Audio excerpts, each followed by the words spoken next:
चलिए, work power energy का हम लोग जो है वर्क के बारे में पूरा पढ़ लिए थे। ठीक, इसको हमने 3 पार्ट में इस चैप्टर को डिवाइड किया है। एक वर्क डन हो गया था आपका, पार्ट 1 हो गया। सेकंड पार्ट हम लोग एनर्जी जितनी हैं, जिसमें काइनेटिक एनर्जी, पोटेंशियल एनर्जी, ये सारी एनर्जीज जो हैं वो डिस्कस करेंगे। और थर्ड पार्ट इसका जो है वो पावर का। ठीक, तो तीन टॉपिक में हमने इसको डिवाइड किया है। तो आज जो पढ़ने जा रहे हैं वो एनर्जी में। एनर्जी में जो है सबसे पहले हम लोग आते हैं काइनेटिक एनर्जी। तो काइनेटिक एनर्जी डेफिनेशन सीधे कोई मूविंग बॉडी मूव करे due to motion of the body, जो energy that is called kinetic energy. ठीक, फॉर्मूला इसका जो होता है काइनेटिक एनर्जी का, ये सभी लोग फेमिलियर हो इससे, हाफ mv स्क्वायर होता है। m mass of particle and v is velocity of particle. ठीक, अब इसमें कंजर्वेशन या कुछ इसके जो प्रॉपर्टीज हैं उनके बारे में समझ लो। फर्स्ट पॉइंट की काइनेटिक एनर्जी जो होती है, पहली बात तो स्केलर क्वांटिटी है। अब यहाँ एक क्वेश्चन ये आ सकता है भाई कि ये वेलोसिटी जो है वेक्टर है और ये स्केलर है, और वेक्टर इंटू स्केलर क्या होना चाहिए, वेक्टर होना चाहिए, लेकिन उसके बावजूद ये क्या होती है, स्केलर होती है। तो रीज़न ये होता है कि किसी वेक्टर का जब स्क्वायर कर देते हो तो क्या बन जाता है, स्केलर। तो ये वेलोसिटी इंडिविजुअल वेक्टर है, लेकिन जब स्क्वायर कर दोगे तो क्या बन जाएगी, वो स्केलर बन जाएगी। तो इसलिए स्केलर इंटू स्केलर आ जाता है, इसलिए kinetic energy also scalar quantity. ठीक, सेकेंड पॉइंट इसमें, ये काइनेटिक एनर्जी जो यहाँ पर हम ये फॉर्मूला अप्लाई करेंगे, उसमें खास बात यह है कि जो velocity much less than velocity of light, मतलब किसी पार्टिकल जो वेलोसिटी है वो वेलोसिटी ऑफ लाइट से बहुत कम होगा तभी ये फार्मूला काम करेगा। वेलोसिटी ऑफ लाइट या इसके आसपास वैल्यूज हैं तो वहाँ पर ये फार्मूला आपका काम नहीं करेगा। सेकेंड पॉइंट, रेफरेंस फ्रेम की बात आती है। रेफरेंस फ्रेम जहाँ ऑब्जर्वेशंस हम लोग कर रहे हैं, तो ये वर्क डन भी रेफरेंस फ्रेम पर डिपेंड करता है और काइनेटिक एनर्जी भी रेफरेंस फ्रेम पर डिपेंड करती है। अब रेफरेंस फ्रेम क्या होता है, रेफरेंस फ्रेम हो गया कि जैसे आप जो है ट्रेन में आपका कोई फ्रेंड आया हुआ है आपको छोड़ने, वो प्लेटफॉर्म पे खड़ा हुआ है। ठीक, आप जो है ट्रेन में बैठ के जा रहे हो, उसकी नज़र में आप मूव कर रहे हो, आपकी वेलोसिटी है, आपकी काइनेटिक एनर्जी है। लेकिन अब आपका जो फ्रेंड ट्रेन में बैठा हुआ है उसकी रिस्पेक्ट में सब क्या है, बैठे हुए हैं, तो उसके लिए क्या हो गया, सबकी काइनेटिक एनर्जी क्या हो गई, जीरो हो गई। तो इसका मतलब हो गया अलग अलग जगहों से, अलग अलग प्लेटफॉर्म से हम चीज़ों को जब ऑब्जर्व करते हैं, अब वैल्यूज़ की अलग अलग आती है, तो हम कहते हैं भाई ये रेफरेंस फ्रेम पर डिपेंड नहीं करता है। पॉइंट क्लियर हो गया। और यदि हर जगह से एक ही वैल्यू हो तो हम कहेंगे भाई ये इसके लिए रेफरेंस फ्रेम मायने नहीं रखता है। तो कुल मिला के हो गया कि work done reference frame depend करता है, काइनेटिक एनर्जी भी रेफरेंस फ्रेम पर डिपेंड करती है। क्लियर हो गया। और पोटेंशियल एनर्जी में mgh आएगा भी, वो भी क्या करेगी, डिपेंड करती है। तो कुल मिला के वर्क डन भी डिपेंड करता है, काइनेटिक एनर्जी भी डिपेंड करती है रेफरेंस फ्रेम पर। ठीक, दूसरी चीज़ हम आते हैं यूनिट के बारे में। तो फेमिलियर हो चुके हो कि इसकी यूनिट mks में क्या होती है, जूल, और cgs में क्या हो जाएगी, अर्ग हो जाएगी। ठीक, तीसरी चीज़ ये होगी कि ये कंजर्वेशन, मतलब इसका हम कहाँ कहाँ यूज करते हैं। तो काइनेटिक एनर्जी हमेशा यूज होगी कंजर्वेटिव, जहाँ पर मतलब अभी हम लोग पढ़ेंगे कि elastic and in elastic collision. तो इलास्टिक कोलिजन में एक कंजर्व रहेगी, लेकिन इन इलास्टिक में कंजर्व नहीं होती है। मतलब ऐसी जगह कंजर्व जहाँ कोई लॉस ऑफ एनर्जी ना हो। तो इलास्टिक कोलिजन में नुकसान कोई नहीं होता, लॉस एनर्जी का नहीं होता, तो वहाँ कंजर्व होती है, लेकिन इन इलास्टिक में कंजर्व नहीं होती है। ये कोलिजन हम लोग डिटेल पढ़ेंगे। ठीक, अगला पॉइंट ये है कि काइनेटिक एनर्जी कभी निगेटिव नहीं होती है। पॉइंट क्लियर हो गया। ऑलवेज इसकी वैल्यू क्या होगी, पॉजिटिव होगी। तो अब देखिए वर्क डन भी स्केलर है और काइनेटिक एनर्जी भी स्केलर है। वर्क डन पॉजिटिव नेगेटिव सब होता है, लेकिन काइनेटिक एनर्जी हमेशा क्या होती है, पॉजिटिव होती है। क्लियर हो गया। तो ये पॉजिटिव नेगेटिव होना स्केलर और वेक्टर से कोई लेना देना इनका नहीं होता है। कोई वेक्टर क्वांटिटी है वो भी पॉजिटिव नेगेटिव हो सकती है, कोई स्केलर वो भी पॉजिटिव नेगेटिव हो सकती है। तो कुल मिला के बात ये होगी कि वर्क डन तो आपका पॉजिटिव नेगेटिव सब होगा, लेकिन काइनेटिक एनर्जी हमेशा पॉजिटिव होती है। क्लियर हो गया? तो ये चीज़ें हो गई कि ये जो है 2-3 पॉइंट इसके बारे में हम लोगों ने पढ़ा। अब दूसरी चीज़ हम आते हैं कि relation between kinetic energy momentum. इस पर क्वेश्चन आपसे काफ़ी पूछे जाते हैं। तो क्या करेंगे, तो काइनेटिक एनर्जी इसको आप जो है m से ऊपर नीचे मल्टीप्लाई कर दो तो m square b square upon m हो जाएगा, और mb की वैल्यू क्या हो जाएगी, p हो जाएगी। तो यही हो जाएगा half p square upon m हो गया। तो kinetic energy is equal to p square upon 2m। ठीक, इसके बारे में डिटेल हम पढ़ेंगे मोमेंटम में चल के। अभी हमने केवल बता दिया कि काइनेटिक एनर्जी एंड मोमेंटम में रिलेशन क्या होता है। अब यहाँ पर एक चीज़ और है आपके मतलब चीज़ कि मोमेंटम देखिए p इज इक्वल टू होता है mb, ठीक, और काइनेटिक एनर्जी होती है हाफ mb स्क्वायर। ठीक, तो इसका मतलब हो गया कि मोमेंटम है, इसका मतलब वेलोसिटी है, काइनेटिक एनर्जी मतलब वेलोसिटी है। तो कुल मिला के मोमेंटम जहाँ होगा वहाँ काइनेटिक एनर्जी होगी, और जहाँ काइनेटिक एनर्जी होगी वहाँ मोमेंटम भी होगा। मतलब एक दूसरे के हैं कि momentum is not possible without kinetic energy and kinetic energy not possible without momentum. तो इसके बारे में डिटेल हम वो लोग पढ़ेंगे मोमेंटम में चल के। ठीक, बाकी और ज़्यादा इसमें कहीं डिटेल है नहीं, बस इतना ही है कि काइनेटिक इस टॉपिक जो हम लोग डिस्कस करेंगे इतना पढ़ेंगे। मेन पॉइंट इसका यही है, हमेशा वैल्यू क्या होती है, पॉजिटिव होती है, ये इसको ध्यान देना है। और दूसरा चीज़ फॉर्मूला इसका क्या हो जाएगा, half mb square. And third point हो गया कि जो वेलोसिटी पार्टिकल होना चाहिए वो much less than velocity of light होगा। और अगला पॉइंट हो गया कि ये जो है रेफरेंस फ्रेम पे डिपेंड करती है। ठीक, तो ये 2-3 पॉइंट इसमें ध्यान देना है, बाकी कोई खास चीज़ नहीं है। अब हम लोग आते हैं पोटेंशियल एनर्जी के बारे में। पोटेंशियल एनर्जी, अब पोटेंशियल एनर्जी में ठीक ये फॉर्मूला आपका होता है mgh। ठीक, क्या हो जाएगा, mgh।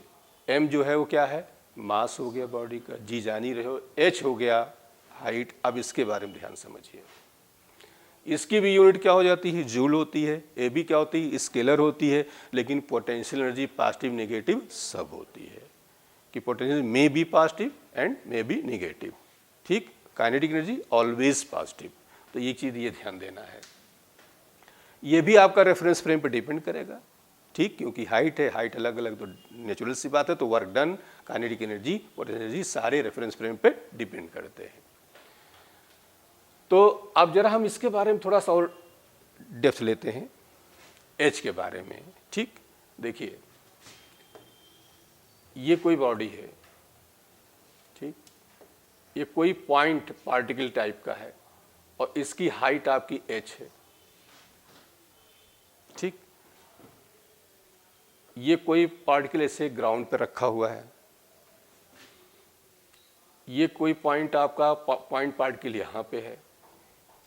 ठीक, इसकी भी हाइट हमने मान लो h ले लिया। इसका जो पोटेंशियल एनर्जी हो गई, ये फॉर्मूला हो गया mg, और इसकी जो पोटेंशियल एनर्जी का फॉर्मूला हो गया माइनस mgh। रेफरेंस फ्रेम ये ऊपर हमने ले रहे हैं पॉजिटिव, तो नीचे क्या ले लेंगे, और ये बिल्कुल h की वैल्यू 0 है, तो पोटेंशियल एनर्जी इसकी क्या हो जाएगी, 0 हो जाएगी। क्लियर हो गया? एक बात और देखो, ये कोई कॉन्टिन्यूअस बॉडी है, ये आपकी कॉन्टिन्यूअस जैसे कोई रॉड है। ठीक, अब इसके बारे में समझिए। तो ये पूरी हाइट हमने h ले लिया, ये h ले लिया, और यहां पर इसका सेंटर ऑफ मास काम करेगा। तो सेंटर ऑफ मास यूनिफॉर्म है, तो कहां काम करेगा, h/2 पे काम करेगा। तो इसके लिए जो पोटेंशियल एनर्जी हो जाएगी वो हो जाएगी mgh/2। क्या हो जाएगी, mgh/2 हो जाएगी। क्यों, क्योंकि जहां पर सेंटर ऑफ मास काम करता है वहां से हाइट लिया जाता है। अब बात ये आई कि हमने यहाँ क्यों नहीं, तो ये पॉइंट पार्टिकल्स थे, तो इनका सारा मास यहीं काम कर रहा था, इनका यहाँ काम कर रहा था, इसका यहाँ काम कर रहा था। लेकिन कॉन्टिन्यूअस बॉडी है तो कहाँ काम करेगा, इसके सेंटर पे काम करता है। इसीलिए कॉन्टिन्यूअस बॉडी में ध्यान दे रहना कि जो हाइट हम h लेते हैं वहाँ लेते हैं जहाँ उसका सेंटर ऑफ मास काम करता है। ठीक, अब जैसे एक क्वेश्चन ये देखिए, कोई रॉड है ये, ठीक ठीक, और पूरा लेंथ हमने L ले लिया इसका, तो अब इसका पोटेंशियल निकालना तुम्हें, तो क्या करो, ऐसे इसको मिलाओ, यहाँ सेंटर ऑफ मास काम कर रहा है, ये इसको ऐसे परपेंडिकुलर ये हाइट होती है, ये वाली हाइट होती है, ये हाइट नहीं लेकिन तिरछी, एकदम वर्टिकल लिया जाता है। देखिए सर्कुलर मोशन में हमने आपको बताया, जैसे हम लोग हाइट जो ले रहे थे, अब जैसे पार्टिकल यहाँ चल रहा था, ऐसे जा रहा था, यहाँ पहुँच रहा था, ये पूरी हाइट ले रहे थे, ये नहीं ले रहे थे। क्लियर हो गया? तो बिल्कुल वर्टिकल हाइट ये ली जाती है यहाँ से ये। अब ये एंगल एज्यूम कर लो थीटा है, ठीक, तो ये बताइए कि ये पूरा L है तो हाफ इसका कितना हुआ, L/2 हो गया। तो ये बताओ कि H की वैल्यू क्या हो जाएगी, कौन फॉर्मूला लगाओगे, cos theta is equal to H/L/2। तो यहाँ से H की वैल्यू क्या हो जाएगी, L/2 cos थीटा। अब यहाँ से पोटेंशियल एनर्जी की जो फॉर्मूला हो जाएगा आपका, ये हो जाएगा mg L/2 into cos theta, बोल दो। तो ये आपका हो गया पोटेंशियल एनर्जी के बारे में जो हम इस टॉपिक में डिस्कस करेंगे, इनके बारे में आपको हमने बता दिया। अब इसके बाद हम लोग आते हैं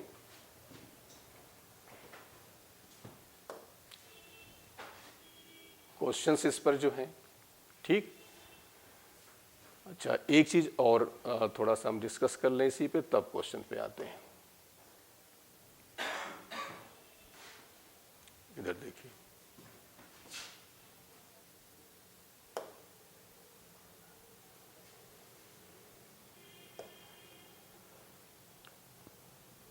कि रिलेशन बिटवीन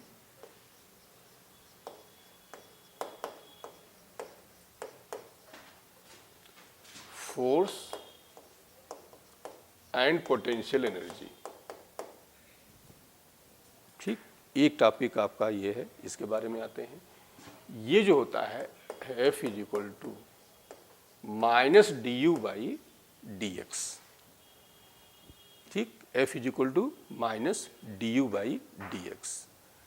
तो minus du/dx, u potential energy, x हो गया इसका सेपरेशन, और F हो गया आपका फोर्स हो गया, ये रिलेशन होता है, ठीक। इसमें क्या हो जाता है कि कोई वेरिएशन आपको दिया गया है u का, ठीक, तो u इज इक्वल टू ऐसे दिया है 2x³ plus 4x plus 3 something, ऐसे दिया गया है। तो इसमें एक क्वेश्चन आता है स्टेबिलिटी एंड अनस्टेबिलिटी के बारे में, stable equilibrium and unstable equilibrium के बारे में, ठीक। तो क्या होता है कि इक्विलिब्रियम फाइंड करना है, इसको डिफरेंशिएट कर दो, और इक्विलिब्रियम के लिए फोर्स की वैल्यू क्या हो जाती है, 0 हो जाती है, ठीक। पूछा जाए कि at what value of x particle is in equilibrium, तो क्या करोगे बताओ, du/dx निकालोगे, और du/dx क्या हो गया, फोर्स हुआ, और इक्विलिब्रियम के लिए फोर्स की वैल्यू क्या होनी चाहिए। क्लियर हो गया कि फॉर इक्विलिब्रियम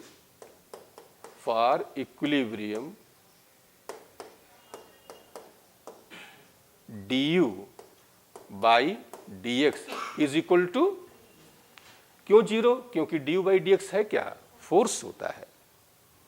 तो इसकी वैल्यू हम क्या कर देंगे 0, और वहां से x की वैल्यू आ जाएगी। कहते हैं कि for what value of x particle is in equilibrium, तो क्या करोगे, डिफरेंशिएट कर दो, डिफरेंशिएशन की वैल्यू क्या कर दो, 0 कर दो। बहुत सिंपल सी चीज़ हो गई, आपको निकल आएगा। ये क्वेश्चन बहुत आता है, ठीक। तो अभी हम आगे डिस्कस करेंगे। दूसरी चीज़ आती है स्टेबल एंड अनस्टेबल इक्विलिब्रियम के बारे में। अब ये क्या होता है, इसके लिए क्या है कि ये कैलकुलस में 3 पॉइंट आपको मिलते हैं कि इफ d2u/dx² ये पॉजिटिव आ जाए, मतलब इसको 2 बार डिफ्रेंशिएट कर दो और वैल्यू पॉजिटिव आ जाए। तो कैलकुलस में होता है कि जब पॉजिटिव आवे तो मिनिमा और नेगेटिव आवे तो मैक्सिमा। तो हम ये कहेंगे कि यहाँ पर जो u आया, ये u क्या हो जाएगा, मिनिमा। अब u मिनिमा का मतलब क्या हुआ, अब जरा इसके बारे में समझो। u मिनिमा और मैक्सिमा, पहले इसके बारे में समझिए। ये जो है, ये कोई ऐसे रॉड है, ये कोई हमने इस तरह से रॉड रख दिया, ऐसे ही कोई चीज़ रख दिया, ठीक। और ये हमने कोई इस तरह से रख दिया। अब अपने आप पे तुम बताओ, इसमें स्टेबल कौन ज़्यादा है?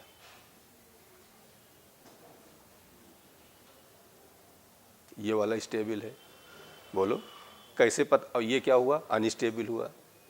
स्टेबल क्या हुआ कि उसको डिस्प्लेस कर दो, पोजीशन में कोई चेंज ना आए, फिर वैसे आ जाए। जैसे कोई आदमी है घर में बिल्कुल आवारा टाइप का, और रोज़ जो है डांट डूट के भगाया जाता है और शाम को फिर वापस आ जाता है, तो समझ लो क्या है, बेशरम टाइप का आदमी है, वो स्टेबल हो गया, ठीक। और एक बार भगा दिया गया, लौट के ना कहीं और बस गया जाके किसी और के यहाँ, तो समझ लो क्या है, वो अनस्टेबल है।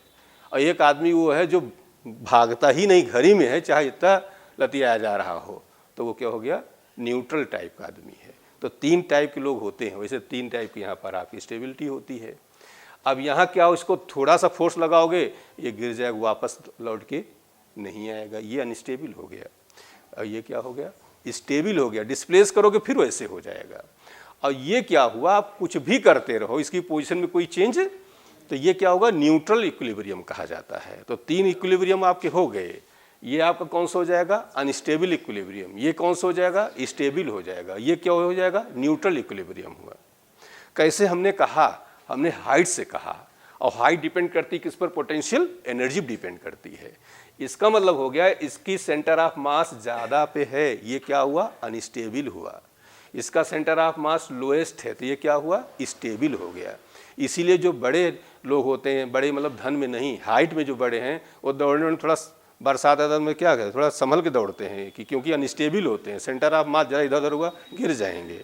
छोटे लोग हैं वो क्या हो जाएंगे, स्टेबल होते हैं। क्लियर हो गया। तो कहने का सेंस हो गया, जो स्टेबिलिटी की बात हम कहेंगे वो किसकी वजह से कर रहे हैं, पोटेंशियल एनर्जी। और पोटेंशियल एनर्जी किस पे डिपेंड कर रही है, एच पे डिपेंड कर रही है। जिसका हाइट ज़्यादा होगा वो बॉडी क्या हो जाएगी, अनस्टेबल। जिसका सेंटर ऑफ मास नीचे होगा वो बॉडी क्या हो जाएगी, स्टेबल हो जाएगी। तो 3 तरह हो गया, इसमें समझ में आ गया होगा। अब यहाँ टॉपिक पे आ जाओ, 2 तरह की बातें आ गई।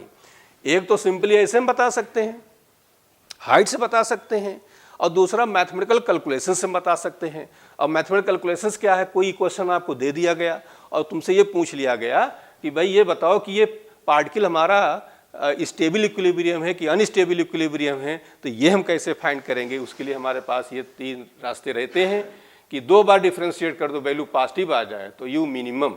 और मिनिमा का मतलब जानते हो कौन सा हुआ, ये वाला हुआ। और मिनिमम का मतलब बॉडी क्या हो जाएगी, स्टेबल हो जाएगी। तो हम कहेंगे that is body is in stable equilibrium, बोल दो, ठीक। अब दूसरा आते हैं हम लोग, second. If d2u upon dx square ये निगेटिव हो जाए। अब निगेटिव हो गया तो ये मैथमेटिक्स का टर्म है, कैलकुलस में पढ़ाया जाता है इंटर में, ठीक। पॉजिटिव आवे तो मिनिमा और निगेटिव आवे तो मैक्सिमा। तो हम ये कहेंगे कि u हमारा क्या हो जाएगा, मैक्सिमा हो जाएगा। अब मैक्सिमम का मतलब ही पोटेंशियल एनर्जी मैक्सिमम मतलब ही एच मैक्सिमम। एच मैक्सिमम मतलब ये हो गया, ये देखो। तो बताओ क्या हो जाएगा, अनस्टेबल, दैट इज पार्टिकल या body is in unstable equilibrium, ठीक। And third, if d2u by dx square 0 हो जाए तो नाइदर मैक्सिमा नॉर मिनिमा, इसको कहा जाता है न्यूट्रल इक्विलिब्रियम।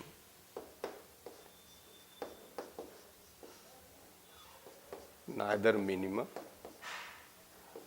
नॉर मैक्सिमा, ना तो मिनिमा है और ना ही तो क्या कहोगे ये? Neutral equilibrium. पॉइंट क्लियर हो गया? बोल दो। दो बातें आ गई। ऐसे बॉडी दे दिया जाए तो क्या हो जाएगा कि हम उसकी हाइट से पता कर लेंगे, हाइट कम है, सेंटर ऑफ मास लोएस्ट है, तो इसका मतलब बॉडी क्या हो गई? Stable equilibrium. हाइट ज़्यादा सेंटर ऑफ मास की तो क्या हो गया? अनस्टेबल हो गया। और उसमें कुछ चेंज ही ना आवे, मतलब कि हम बॉडी को डिस्प्लेस कर रहे हैं, अपनी पोजीशन में ही आ जाती है, that is stable equilibrium. Position में ना आवे तो अनस्टेबल इक्विलिब्रियम, पोजीशन में कोई चेंज ना हो तो क्या हो जाएगा? Neutral equilibrium. तीनों क्लियर हो गया? मैथमेटिकल जो है आपके पास ये मैथमेटिक्स है, तो मैथमेटिक्स क्या हो गई कि d2u/dx², दो बार डिफरेंशिएट कर दो, पॉजिटिव आ जाए तो मिनिमा है, तो मिनिमा मतलब क्या हुआ? एच मिनिमा हुआ। एच मिनिमा मतलब बॉडी क्या हो गई? स्टेबल हो गई। रटने की जरूरत नहीं, समझने की जरूरत है। और d2u/dx² क्या आ जाए? नेगेटिव आ जाए। नेगेटिव मतलब मैक्सिमा, और मैक्सिमम मतलब क्या हो? H maximum. H maximum body क्या हो गई? अनस्टेबल हो गई। अब इसको कैसे याद करो? ऐसे याद कर लो, पॉजिटिव है, उल्टा याद कर लो। पॉजिटिव मतलब ज़्यादा मान लेते हैं तो यहाँ मिनिमा हो गया, और नेगेटिव मतलब क्या हुआ? कम, तो उसका मैक्सिमा होगा। ऐसे दिमाग से बैठा लिया जाता है, क्योंकि इसके अलावा ये कहीं और नहीं मिलेगा फिजिक्स में, बस यही मिलता है और कहीं नहीं मिलता है। तो बस एक 3 पॉइंट आपकी ज़रूरत है, एक बार फिर से समझ लो। क्वेश्चन आपको कैसे आता है? फर्स्ट, ये रिलेशन आपको दिया गया है ये, ठीक? इसमें क्या क्या पूछा जाएगा? पहले पूछ सकते हैं कि फोर्स फाइंड करो, तो फोर्स कैसे निकालोगे? डिफरेंशिएट कर दोगे, नंबर 1। नंबर 2 आते हैं, ये पूछा जाता है कि for what value of x particle is in equilibrium, तो इक्विलिब्रियम के लिए क्या करो? डिफरेंशिएट करो। डिफरेंशिएट करने से तुम्हें क्या मिलता है? फोर्स मिलता है। और इक्विलिब्रियम के लिए फोर्स की वैल्यू क्या होती है? 0 होती है, इसलिए क्या कर दोगे? 0 कर दोगे। कोई डाउट?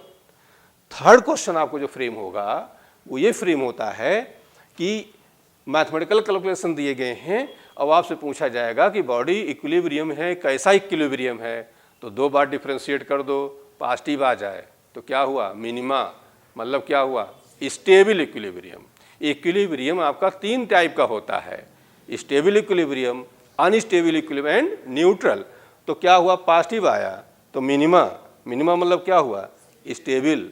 नेगेटिव आया मैक्सिमा, मैक्सिमा मतलब क्या हुआ? क्लियर हो? और 0 आ जाए तो न्यूट्रल इक्विलिब्रियम, ना तो मिनिमा है ना तो ही मैक्सिमा है, इसको क्या कहते हैं? न्यूट्रल। हमें लग रहा बात समझ में आ गई होगी। क्या हमने बताया? फर्स्ट पॉइंट क्या बताया? फोर्स पूछी जाए क्या करो? डिफरेंशिएट कर दो।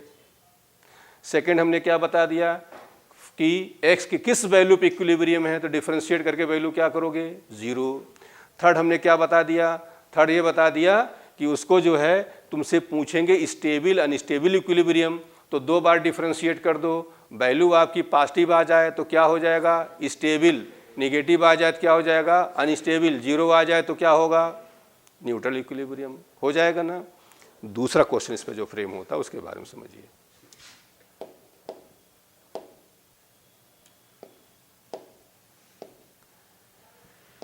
इधर देखिए, सेकेंड आपको हमने इलेक्ट्रोस्टैट में पढ़ाया था, कंपेयर कराया था, याद करिए, ठीक?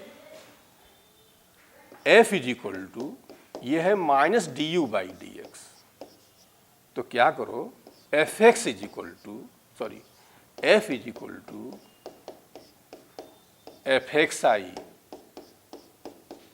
Fyj Fz के, ठीक? अब याद करिए, समझा चुके हैं, कंपेयर करा चुके हैं। -du/dx Fy is equal to -du/dy Fz is equal to -du/dz। Differentiate करो, यहाँ वैल्यू रख के मॉड ले लो, आपको फोर्स पता चल जाएगा, ठीक?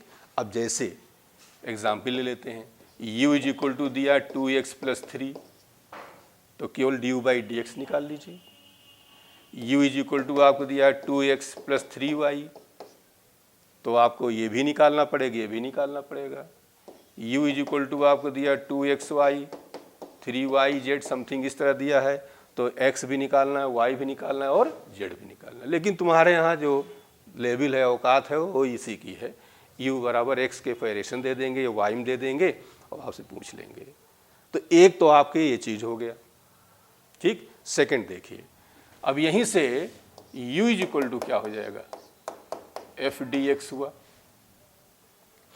तो अब क्या करोगे, u is equal to minus x1 to x2 fx dx minus y1 to y2 fy dy minus z1 to z2 fz dz।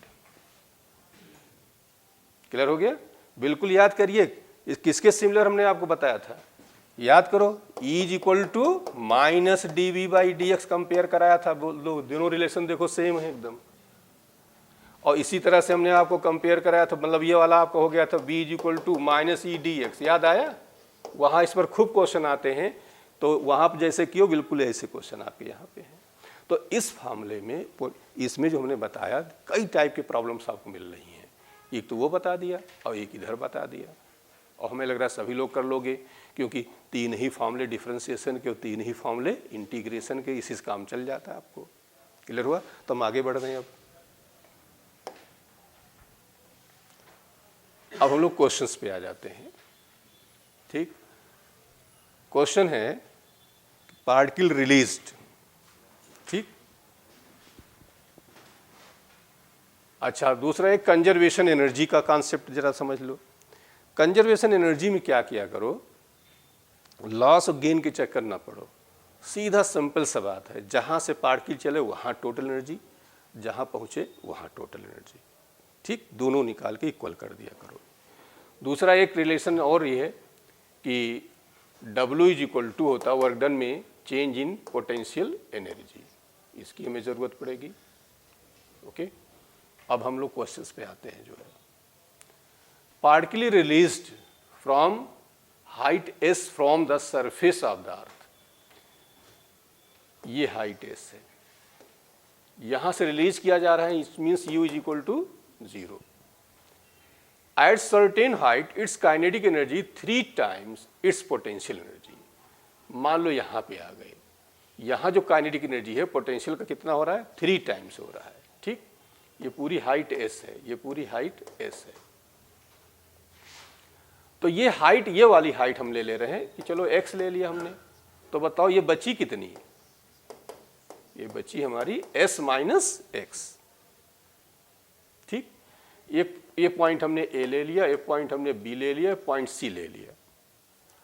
तो कह रहे हैं b पर जो काइनेटिक एनर्जी है, kinetic energy at b is equal to 3 times potential energy at b, ये कह रहे हैं।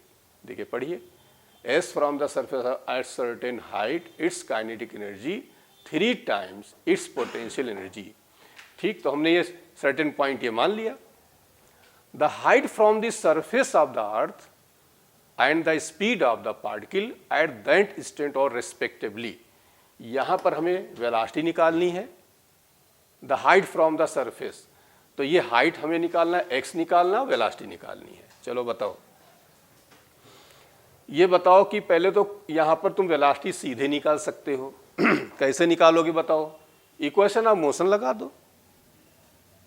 इक्वेशन ऑफ मोशन, u की वैल्यू 0 है, ये हाइट x है, तो हमें ये बता दो इक्वेशन ऑफ मोशन में थर्ड लगा दो, v square is equal to u square plus 2g into x. एक तो ये मिल गया हमें। अब यहाँ पर काइनेटिक एनर्जी कह रहे हैं, जैसा कह रहे हैं काइनेटिक एनर्जी है d, तो b पे काइनेटिक एनर्जी क्या हो जाएगी, हाफ mb स्क्वायर। तो mb स्क्वायर है क्या तुम्हारा 2g x। अब पोटेंशियल एनर्जी पे आ जाओ। पोटेंशियल एनर्जी जो है यहाँ पे कितनी होगी, बोलो, mg तो लिखोगे, अब जो h होता है वो क्या होगा, h हमारा x होगा कि s माइनस एक्स होगा, s माइनस एक्स होगा, ग्राउंड से लिया जाता है, बोल दो, ये ग्राउंड से हाइट ली जाती है, तो ये हो गया s माइनस x। अब बताओ m से m आपका कैंसिल हो गया, ठीक, ये g से g कैंसिल हो गया, तो यहाँ 2 से 2 कैंसिल हो गया, तो x की वैल्यू बोल दो कितनी आ जाएगी, ये आ जाएगी 3s माइनस x आ जाएगी, ठीक। अब इस 3x को इधर ले आओ, जब इधर लाओगे तो ये कितना बन जाएगा 4x is equal to 3s। x की वैल्यू क्या हो गया, ठीक। लेकिन देखो ध्यान से, कहाँ से कह रहे हैं, यहाँ से कितनी हाइट हो रही, यहाँ से ये हमें निकालना है, ये s माइनस एक्स निकालना है। तो s माइनस एक्स कितना हो जाएगा, तो s माइनस एक्स हो जाएगा s माइनस 3/4s। तो कितना आंसर आ जाएगा, s बाई, तो ग्राउंड से मतलब CB की जो डिस्टेंस हो गई कितनी हो गई बता दो, s/4 हो गई, बोल दो। और क्या पूछे तो बता दो, height from the surface of the earth and speed of the particle. चलो स्पीड यहां निकाल लो, ये तो निकाल ही चुके हो। तो 2g और ये x की वैल्यू कितनी आई, 3/4 इंटू s, तो ये कैंसिल हुआ, तो b is equal to √3gs upon 2। ये ऑप्शन आपका करेक्ट हो गया। बोलो कोई doubt,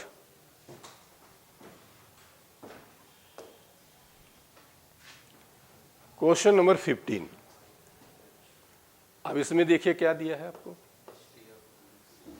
ball is thrown vertically downwards from height 20 metre. ये देखिए, ये बॉल यहाँ से गिराया जा रहा है, फेंका गिराया नहीं जा रहा है, ये पॉइंट हमने ए ले लिया, और ये कह रहे हैं ball thrown vertically downwards from the height of 20 metre. ये पूरी जो हाइट दी गई है वो कितनी दी गई है, 20 metre, with initial velocity b naught. तो इसकी जो इनिशियल वेलोसिटी यहाँ दी गई है वो बी नॉट दी गई है, ठीक है, ठीक। It collides with the ground losses 50% of energy. जब यहाँ पे ये कोलिजन इसका हो रहा है तो एनर्जी का 50% क्या हो रहा है, लॉस हो जा रहा है, ठीक है। Rebound to the same height, इसके बाद ये फिर ये वापस जा रहा है, उसी हाइट को फिर जा रहा है, ये 20 मीटर हाइट, ये भी सही है। The initial velocity b naught, तो कह रहे हैं इसकी जो वेलोसिटी वो कितनी हो जाएगी। तो क्या करोगे बताओ, कैसे निकालोगे। देखो यहाँ पे कौन सी एनर्जी है, काइनेटिक एनर्जी है। एक चीज़ ध्यान दे रहे ना, जब वेलोसिटी दिया गया हो तो काइनेटिक हो जाएगी, और हाइट दिया गया हो पोटेंशियल हो जाएगी, और दोनों दिया है तो दोनों हो जाएगी। बात समझ में आ रहा है कि मूविंग बॉडी, कोई मूविंग बॉडी है, मतलब पोटेंशियल तो होगी, वो काइनेटिक तो होगी, पोटेंशियल भी होती है। कब होती है, जब हाइट दिया गया हो। हाइट ना दिया गया हो तो नहीं मानेंगे। फिर से समझ लो हम क्या कह रहे हैं, हम ये कह रहे हैं कि कोई बॉडी मूव कर रही है, रेस्ट में है, तब तो केवल पोटेंशियल हो जाएगी, और मूव कर रही है तो काइनेटिक भी हो सकती है और पोटेंशियल भी हो सकती है। काइनेटिक कब होगी,